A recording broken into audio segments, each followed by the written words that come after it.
Oh, we're on again. Okay. In the last few months, what we've done is to write up our experiences in the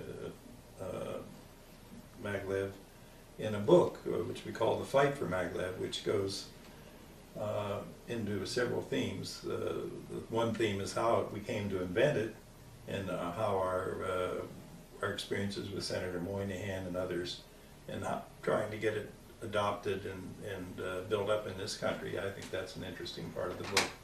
The other theme is what it means to America in terms of a national maglev network, how it would affect America, how it would benefit America, and economically and safety and exports and jobs and everything.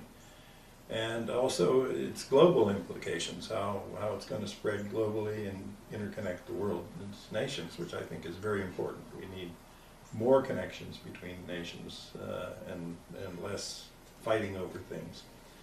And the third theme is how maglev can benefit the environment. In other words, by reducing global emissions of greenhouse gases, how it can reduce the environmental damage we do now with trying to extract energy, because we use less energy, and it's not necessarily have to be used in oil-fueled cars or trucks or planes.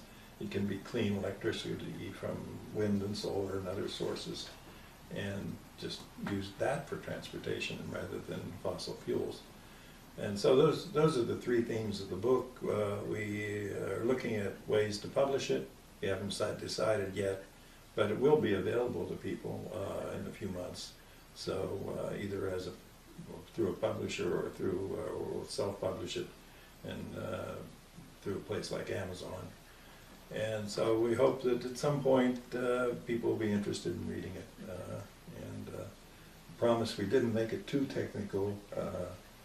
I guess Stephen Hawking was told by his publisher that for every equation he put in the book, he'd have so many less sales.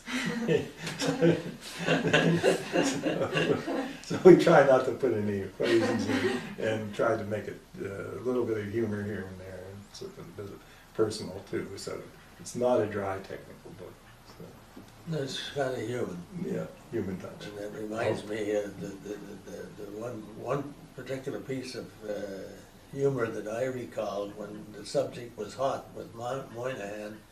Two young ladies came to interview us from, I guess, formal interviewers for television, I assume. They were treating us like gods, because, you know, it looked at that point like something was going to happen.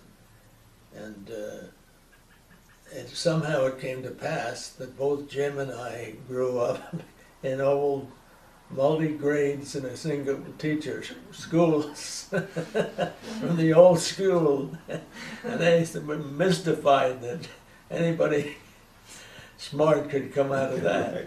And that was funny, because we tell them that, you know, the young kids learn from the older kids and so forth.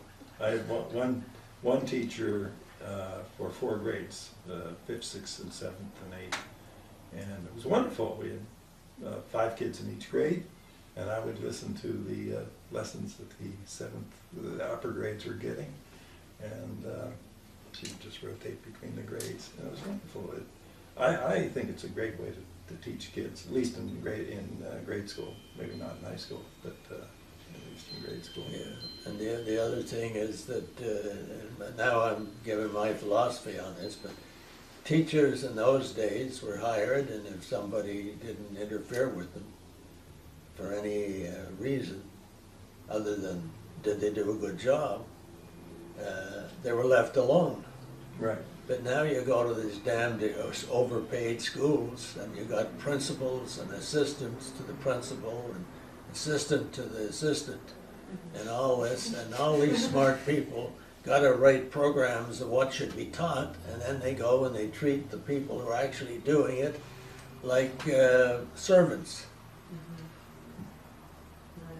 But you have to find good people, whatever you're doing in this world, and let them do it. You can't just Yeah. tell them all the time, because they stop thinking. Yeah, well, that's a major point with me. I remember one point in Brookhaven, one of my bosses was asking me at lunch, he said, how about teaching a class at the lab on how to be creative?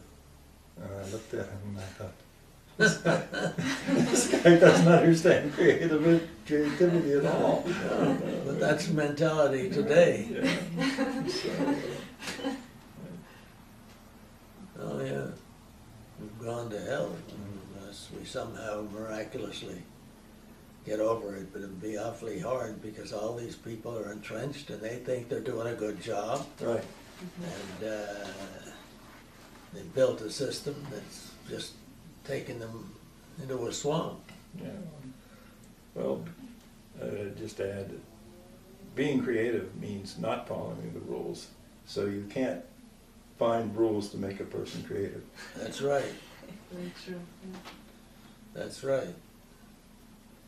And you know, you get people send you, you get a little reputation, you get lots of letters from people with ideas, and sometimes they're hard to plow through because 98% or so of them are kooky, and that's life. But I mean, once in a while you find a good kernel in there. All right. Okay.